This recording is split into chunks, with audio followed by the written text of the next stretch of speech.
Mensahe alang sa maayong panglawas. Ako si Ligaya Dinoy, bookkeeper sa Radaza Plaza, Osmeña Street, Lapu-Lapu City, Cebu. Ingon sa doktor doon ako'y heart enlargement o kidney infection. Gaanam-anam o kagrabe ang sakit sa akong dugan o gasigig sakit akong kilid, murag ginatusok. Pag tumana ko G-Detox Plus, nawa ang sakit sa akong dugan, nawa ang sakit sa akong kilid, o bitinaw pagyud akong pananaw. Epektibo kayo ang G-Detox Plus. G-Detox Plus Herbal Capsule, ang pinakakusog.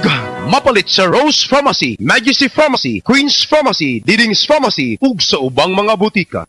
Mayong buntag sa tanan nga mga gapaminaw sa tibuok probinsya sa Cebu ug Sugbo. Storyahan nato ron kung paano makatabang ang Life Extension Vitamin D3 kontra sa heart attack o stroke nga makonsider nato na mga lifestyle diseases. Kasagaran tungod sa pagkaon, bisyo, sedentary lifestyle o halos walay physical activity, stress o guban pa ug tungod ani mutaas ang atong risgo nga makaangkon ani. Pero kahibaw ba mo nga base sa mga pagtuon sa mga vitamin D experts, ang pagkakuwang sa vitamin D3 sa atong dugo ay usa sa mga unang rason sa taas nga insidente sa stroke o heart attack. Batasano nato ang adlaw-adlaw sa pag-inom og Life Extension Vitamin D3. Rekomendado sad ni sa mga medical doctors, especially sa mga stroke patient o heart disease patient, o rekomendado sad ang Vitamin D3 supplementation sa American Heart Association. Good news! Mapalit na ni nato ang Life Extension Vitamin D3 sa tanang mga butika sa tibuok Cebu Province ug sa Sugbo. Timanan ni nato for longer life. Life Extension Vitamin D3.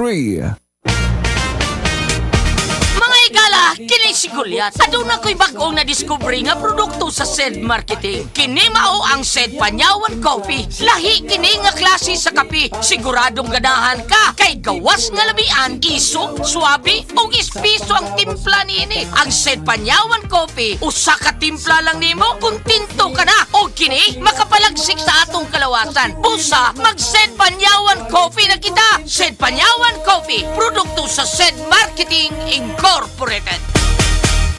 Ang takna ato garato sa atong bag-ong construction partner, Century Peak Cement, Cementodo para sa Pilipino.